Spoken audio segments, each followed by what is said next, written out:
तो फिर एक बार हम लोग मॉडर्न इंडिया पे बात करेंगे। और मॉडर्न इंडिया में कल हम लोगों ने कर्नाटक युद्ध पे बात की थी। याद है ना सभी को? टॉपिक है हमारा आधुनिक भारत में ब्रिटिश विस्तार। क्लियर सभी को? अंग्रेजों ने लगभग 100 वर्षों में हिंदुस्तान को जीता। हम इस बात का अध्ययन कर रहे हैं कि अंग्रेजों ने कैसे जीता हिंदुस्तान को। ठीक है। कल क्लास के एंड में आपको मैंने 3 मेथड बताया था, जिसको आप ज़रूर अप्लाई करें आप लोग घर पे जा करके। एक मैंने आपको बताया था रिवीजन के लिए, डिटेल सिनॉप्सिस। जो कुछ भी आपको बताया जाए क्लास नोट्स के अंदर, उसको आप, ठीक है, कंप्लीट कोशिश करिए कि आप उसको क्रैम करें, उसको रिवाइज करें। हम जो पढ़ते हैं वो हमें ध्यान रहना चाहिए।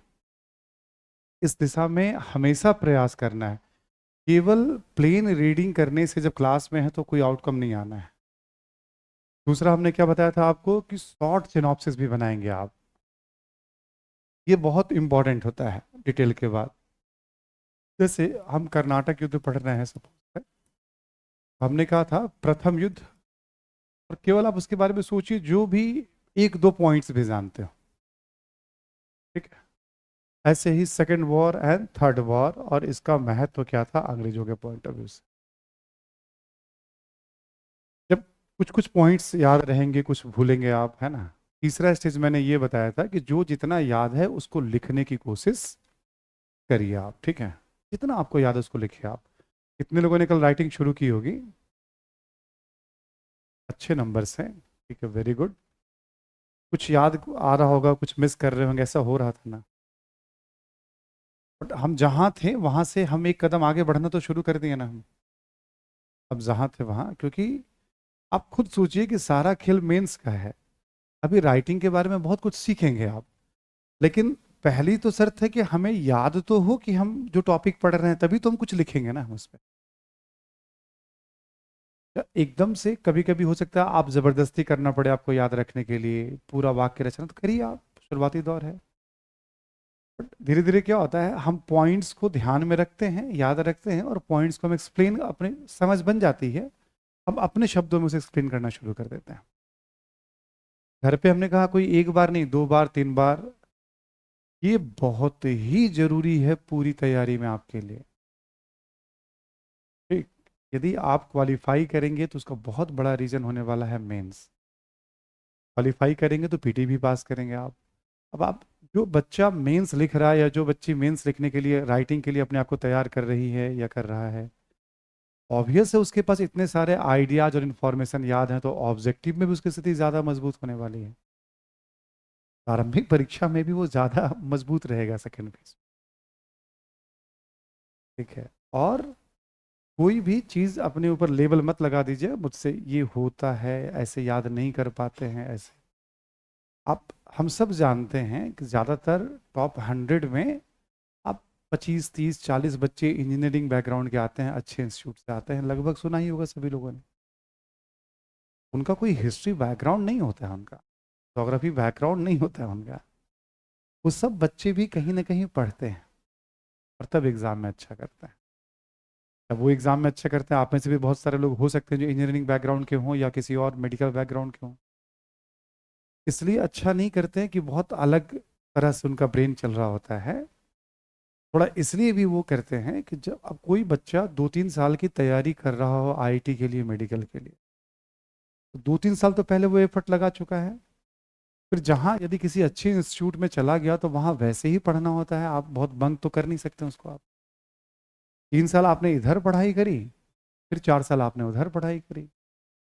अब कंप्लीट करने के बाद उसको 1 लाख 2 लाख 5 लाख की नौकरी मिलने वाली है महीने की, जो भी जैसा उसके पास डिग्री हो, कहीं ना कहीं नौकरी तो ले ही लेते हैं।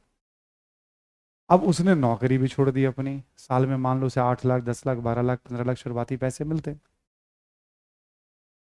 6 7 साल से मेहनत करने की आदत पड़ गई, फिर नौकरी छोड़ दी, तो वो अपने हर मिनट घंटे को आउटपुट के नजरिए से देखता है। जिस लेवल पे पढ़ाई करता है ना, उस लेवल पे दिमाग लगाने की क्षमता उसकी डेवलप होने लगती है। कोई भी विषय लेता है तो उसके पीछे वो बुद्धि लगाना शुरू करता है, इसको कैसे पढ़ें, तो प्लान करना शुरू करता है, एकदम प्लानिंग शुरू हो जाती है।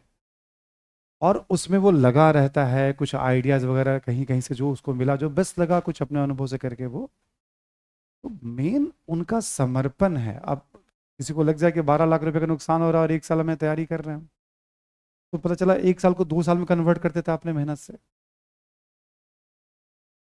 मैं बहुत सारे बच्चों को मैं पढ़ा चुका हूँ, मैं जानता हूँ व्यक्तिगत तौर पे भी, बहुत एक आधा बैच ही है, हमने आईटी का बैच लिया है हमने पीएचयू में कभी, ठीक है। करीब 58-50 बच्चे थे उस बैच में, मुझे याद है, बीटेक और एमटेक के, है ना। तो वहाँ भी हमने देखा, बहुत लंबा टाइम स्पेंड करके, ऐसा क्या है, सिंपल सी बात है, बता, जैसे जैसे हमने अभी कहा ना कि आप ऐसे करना है, अगले दिन क्लास में कहते थे सर मैं आपको कॉपी कर दूं क्या यहाँ करके, और कुछ भी फालतू नहीं, कॉपी कर दूं क्या मैं, क्योंकि लगभग काम तो यहाँ करा दिया जा रहा है। वो जरूरत होती थोड़ा एक उत्साह की, मुझे करना है। और चाहे आपका जो भी बैकग्राउंड हो, दिमाग में मत रखिए आप, ठीक है, या पीछे किस बैकग्राउंड से आए हैं, हम टॉपर्स बैकग्राउंड से हैं तो अच्छी बात है, आपको मोटिवेटेड करता रहेगा। एवरेज रहा है स्टडी तो कोई उससे फर्क नहीं पड़ता। अब जो लड़ाई शुरू हुई है ये इंपॉर्टेंट है। तैयारी में एक बात आप सभी ध्यान रखिएगा, हम किसी को देख करके प्रोत्साहित भी कई बार होते हैं, हतोत्साहित भी होते हैं, क्लास में ये अच्छा कर रहा है, हमारा पड़ोसी अच्छा कर रहा है, रूम पार्टनर बहुत ही अच्छा कर रहा है, नहीं। वहीं तक आप हमेशा अपना प्रोग्रेस भी, पहले अपने प्रोग्रेस का आकलन करिए। हमने अभी क्लास शुरू की, कल पहली क्लास थी हमारी, इसके पहले तो जो 2 क्लास हुई हुई, कल पहली क्लास थी टॉपिक पे, हमने क्या सीखा। आज दूसरी क्लास है टॉपिक पे, आज हम क्या सीखना, अपना आकलन कि हम कैसे आगे बढ़ रहे हैं, हम क्या सीख रहे हैं, हमें क्या समस्या आ रही है, ठीक है, ये बहुत ज़रूरी है।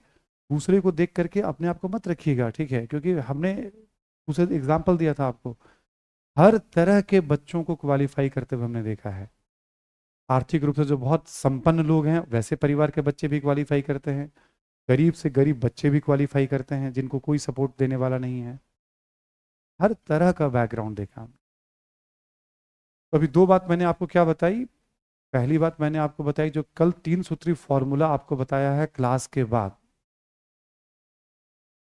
विदाउट फेल, विदाउट मिस, आपको उसे कंटिन्यू रखना है यदि आपको इम्प्रूव करना है या महसूस करना, या वो आपकी जिम्मेवारी है। नंबर 1 है ना। नंबर 2, हर बच्चे पहले अपना प्रोग्रेस देखे कि हम आज क्या सीख रहे हैं।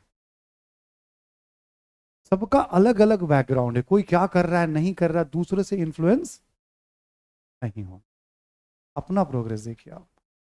क्लास में है तो क्लास में ऑलरेडी, हर क्लास में एक कोच यहाँ मौजूद है जिससे आप बात करेंगे। कोई समस्या होगी, जैसे मान लो, ऐसा नहीं कि एवरीडे बात करने की जरूरत होती है, 2-4 समस्या चिन्हित कर लीजिए आप, ठीक है, और बस इसी वीक की मुझे लगता है बात है। अब आई आई होप कि कल परसों में एक बैच में रेंट हो जाएगा, क्लास के बाद अवेलेबल रहूंगा, आपको जब लगे कि सर आज कुछ टाइम थोड़ा दीजिए, 2 मिनट, इशू आपके पॉइंटेड होने चाहिए कि सर ये इशू है हमारे, ठीक है। पर्सनल इशू भी उसको थोड़ा साइड रखेंगे हम लोग, है ना, एकेडमिक इशू पे ही मतलब, ठीक है, तो वो सॉल्व हो जाता है। और 2-4-5 बार जरूरत पड़ती है बच्चों को, नहीं जरूरत पड़ती है बच्चों को, ऐसा नहीं है, जरूरत पड़ना ही पड़ना है, बात करनी ही करनी है, ये भी नहीं है। क्लास में इतने सिस्टम से आपको बताया जाएगा कि आप केवल क्लास में ध्यान दे देंगे तो बहुत जरूरत नहीं पड़नी है आप, फिर भी जरूरत पड़ती है, तो हम हैं इसी काम के लिए। हम हिस्ट्री में आपको समस्या न हो, यही हमारी ड्यूटी है, ठीक है, इसीलिए मैं यहाँ पे, ठीक है। अभी ऑनलाइन बच्चों को भी, आप फिर आ गए, ऑनलाइन बच्चों पे भी ध्यान दे दीजिए सर, ठीक है। तुम्हें कैसे पता चलेगा, है मेरी बातें कैसे तुम्हें लग रहा है, आज तारीख कौन सी है, 24 है ना, 24 मई है। फिर किसी को लगेगा रिकॉर्डेड क्लास तो नहीं चल रही है, कल दिल्ली में चुनाव भी है मेरे ख्याल में, है ना, 25 है, कल वोटिंग भी है। आइए आगे बढ़ते हैं हम लोग। शिकायत करने वाले, शिकायत जीवी जो है ना हर जगह मौजूद है, आंदोलन जीवी, शिकायत जीवी, ठीक है। मैं काम की बात बता रहा हूँ, ठीक है, अब वो किसके लिए काम की बात है।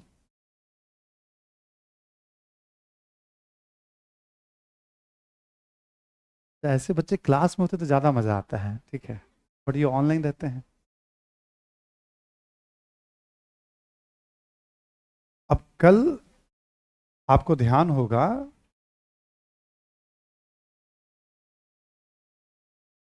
कल आपको ध्यान होगा कि कर्नाटक और हैदराबाद की आपसे हम बात कर रहे थे कल। इतना तो हम कह ही सकते हैं, कर्नाटक पर अंग्रेजों का अप्रत्यक्ष प्रभाव, मतलब अप्रत्यक्ष कहने का मतलब उसके सहयोग से कोई शासक बना था। क्लियर ना? ये बात तो कह सकते हैं बहुत आराम से हम। हैदराबाद हालांकि अंग्रेजों के प्रभाव में नहीं था, कुछ समय तक फ्रांसीसियों के प्रभाव में था, फिर प्रभाव से बाहर भी आ गया। ये 1755 तक आते आते इस्टेब्लिश हो गया था। अब अंग्रेजों ने क्या देखा कि हैदराबाद और कर्नाटक में सत्ता या गद्दी को लेकर जो लड़ाई हुई, फ्रांसीसियों ने पहले उसका फायदा उठाना चाहा, उठाया भी एक दो सालों के लिए, 3 सालों के लिए, बट उसी फॉर्मूला को अंग्रेजों ने पकड़ लिया, कर्नाटक में अपनी स्थिति मजबूत की। और अंग्रेज क्योंकि ज्यादा उनके सेंटर्स थे, तब तक बंगाल वाले अंग्रेजों को लगा कि जो चीज कर्नाटक में हुआ है वही बंगाल में भी, अब वहां भी गद्दी को लेकर लड़ाई हो रही है, तो हमें भी आजमाना चाहिए। अब हमारा अगला टॉपिक है बंगाल विजय। पहले एक बार हम पूरा टॉपिक समझा देते हैं आपको, ठीक है? इसीलिए मैं आपको मना भी करता हूँ, पढ़ के आने की जरूरत नहीं है आपको, एक बार आप मेरी तरह से समझिए। आप, हमने क्या बताया था आपको कि बंगाल जो था ये एक प्रांत था मुगलों का। अकबर के समय ही बंगाल पे कब्जा हो गया था, बंगाल मुगलों का एक प्रांत था। कैसे आज अलग अलग राज्य होते हैं, वैसे मुगलों का राज्य था।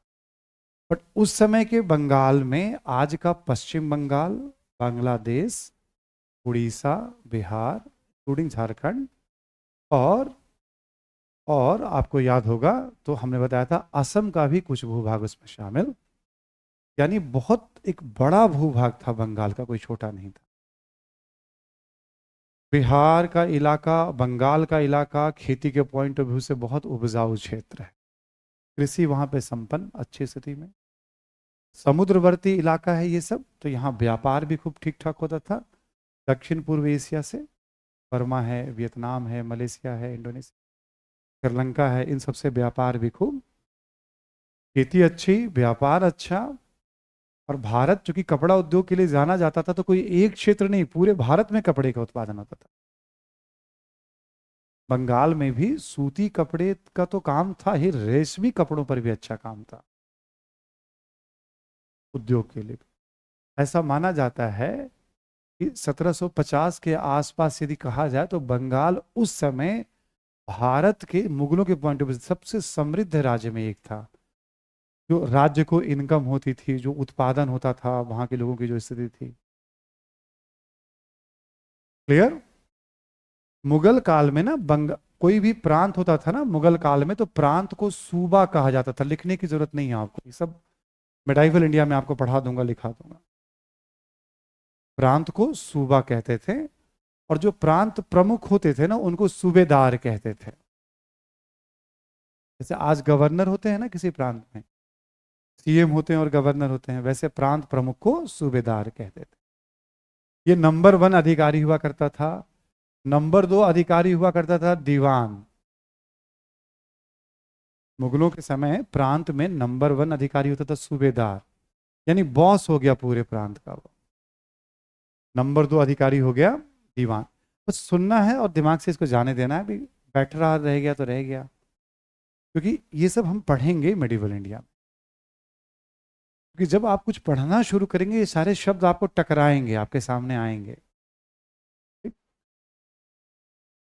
औरंगजेब के समय एक शख्स था मुर्शीद कुली खां।